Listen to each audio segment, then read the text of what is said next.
네, 여러분 안녕하세요. 이 리플이 캐나다 ETF죠. 이 ETF 호재로 인해서 6% 넘게 상승을 했다가 또다시 한번 중동발 지정학적 이슈로 절대 지지 라인인 이 3,000원짜리를 일시적으로 이탈했다가 다시 지지하는 모습 보여주고 있는데, 요즘 장세가 정말 여러분들 한치 앞을 어떻게 예측할 수 없는, 즉 변동성이, 그쵸? 이 변동성이 굉장히 큰 시장이라 볼 수가 있는데, 그럼에도 불구하고 시장에서는 이 리플에 대해 굉장히 긍정적인 전망을 하고 있다. 관련돼서 대응 방법과 어떤 이슈들이 있는지 함께 살펴보도록 하겠습니다. 자, 뉴스를 보게 되시면 불과 어제죠. 어제만 하더라도 이 뉴욕 증시뿐만 아니라 가상화폐까지 해서 일제히 상승하는 모습을 보여줬었잖아요. 그게 이제 이스라엘과 이란이 갈등의 완화에 대한 기대 때문에 상승을 했었는데, 자, 근데 불과 하루 만에 미국, 이스라엘, 이란 분쟁 개입 가능성에 우려가 커지고 있다. 자, 내용을 보게 되면 이스라엘과 이란의 무력 충돌이 닷새째 이어졌고요. 도널드 트럼프 미국 대통령이 이란의 강경 대응을 경고를 했다. 그래서 캐나다에서 열린 주요 G7이었죠. 정상회의 일정도 하루 단축하고 급거 귀국한 트럼프 대통령은 이제 SNS를 통해서 무조건 항복하라 라고 요구를 했어요. 자, 그래서 우리는 소위 최고 지도자가 어디 숨어 있는지 정확히 알고 있다라면서 쉬운 표적이지만 적어도 지금은 그를 어떻게 제거하지는 않을 것이다 라고 위협을 했다라는 거예요. 이어서 민간인이나 미국에게 미사일을 쏘지 않기를 바란다며 인내심이 점점 줄고 있다라고 지금 얘기를 하고 있다라는 거죠. 자, 이러한 이슈 때문에 이제 시장이 반응을 하면서 조금 크게 하락하는 모습들을 보여줬던 건데, 자, 근데 여러분들도 아시다시피 제도권 금융시장의 자금은 당연히 이렇게 흔들릴 수밖에 없습니다. 하지만 이 가상자산, 그쵸? 이 가상자산 같은 경우는 오히려 반사이익을 가져올 수가 있습니다. 다시 말해서 이 전쟁이라는 게 사실 있으면 안 되지만, 전쟁이 발생됨에 따라서 전통금융시장은 흔들리겠지만 그에 반대로 가상자산 같은 경우에는 오히려 안전자산으로 어떻게 부각, 그쵸? 부각이 되면서 가상화폐 시장은 예상외로 긍정적이게 움직일 가능성이 높다는 겁니다. 자, 그리고 제가 여러분들에게 계속 말씀드렸던 부분이 세력들, 그쵸?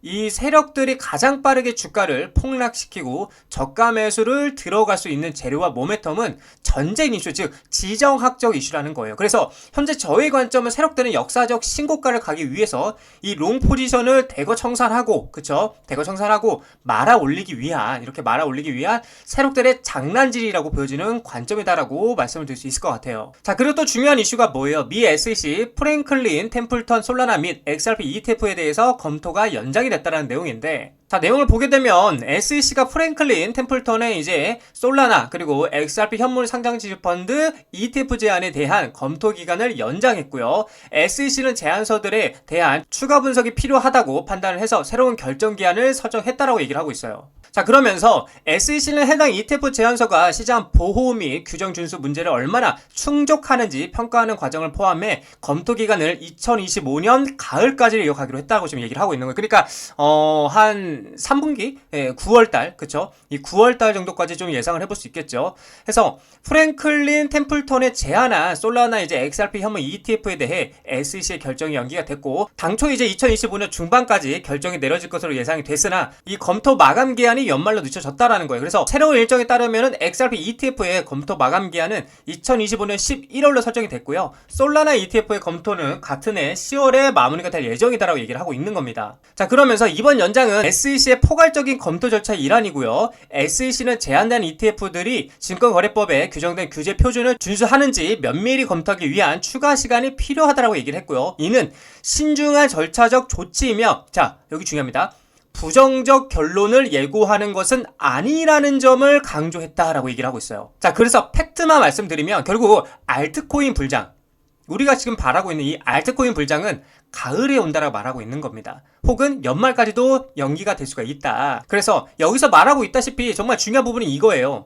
부정적 결론을 예고하는 것은 아니라는 점을 강조했다라는 거. 자, 이 부분 다르게 표현하면 뭐라고 하는 거예요? 세력들이 아직 이 물량을 다 확보하지 못한 상황이다 라고 세력들의 심리를 파악할 수가 있다라는 거죠. 결국 현재 상황은 부정적인 상황이 아니고요. 오히려 긍정적인 상황이다. 기대감이 계속해서 살아있는 상황이다 라고 좀 여러분들에게 말씀을 드릴 수 있을 것 같습니다.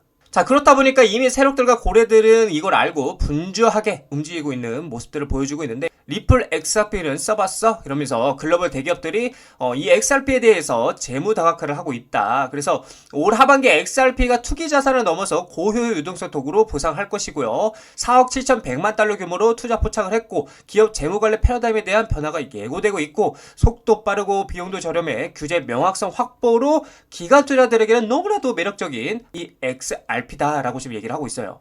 자, 그렇다 보니까 여러 기업들이 어떻게 하고 있어요? 공식적으로 자사 대차 대조표 XRP를 할당에 발표를 했고 비버파워 인터내셔널은 3호를 통해서 1억 2,100만 달러 조달을 했고요. 그리고 미국 의약품 유통업체인 웨지스틱스 헬스는 XRP 인수를 지원하기 위해서 LDA 캐피털로부터 5천만 달러 규모의 주식 신용한도를 확보를 했고 또한 6천 개 이상의 약국으로 구성돼 자사 네트워크에서 XRP 기반 결제를 사용할 계획이라고 밝혔다. 그리고 웨브스 인터내셔널은 국경 간 지불 인프라 강화를 위해서 XRP 재무준비금을 구축하는 것을 목표로 3억 달러 규모의 부채 자금을 조달하기 위해서 SEC에 어떻게 신청을 해놓은 상태이기도 하고요.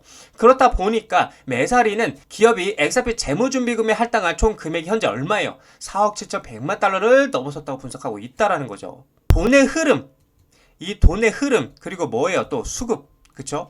이 수급을 파악할 줄 알아야 된다고 제가 말씀을 드리고 있어요. 이 많은 기업이 이 많은 돈으로 리플을 사모으고 있다는 건 그만큼 리플의 전망이 굉장히 긍정적이게 보고 있다는 관점이라고 제가 말씀드렸죠. 자, 그래서 우리는 돈의 흐름의 구조와 흐름을 이해하고 리플에 투자해 나가셔야 된다고 말씀을 드리고 싶어요. 자, 리플 차트를 보게 되시면은 참 이 장이 요즘 어렵죠. 그쵸? 자, 중동발 리스크, 그쵸? 이 중동발 리스크가 완화로 인해서 그리고 ETF에 대한 기대감으로 인해서 잠시 양봉이 출회했다가 다시 한번 이 중동발 그리고 ETF 기대감이 다시 한번 연기가 되면서 그 물량들을 다시 다 그대로 제자리에 돌아왔다. 그래서 지금 결국에는 다시 한번 3천자리 이탈했다가 반등하고 있는 모습 보여주고 있는데 제자리 걸음입니다, 지금. 다시 말해서 제자리 걸음이고 제가 말씀드린 관점은 계속해서 유효합니다. 3천자리가 완전하게 뚫리게 되면은 2,500원짜리까지 떨어지는 거고 쌍바닥 체크하러 가는 거고 반대로 3천자리 지지하고 3,250원짜리 돌파하게 되면은 상방, 계속해서 상방으로 밟아갈 수 있는 길이 열린다라고 말씀드렸죠. 그래서 저의 관점에 대해서는 그대로 유효하니까 이렇게 참고하시면 좋을 것 같습니다.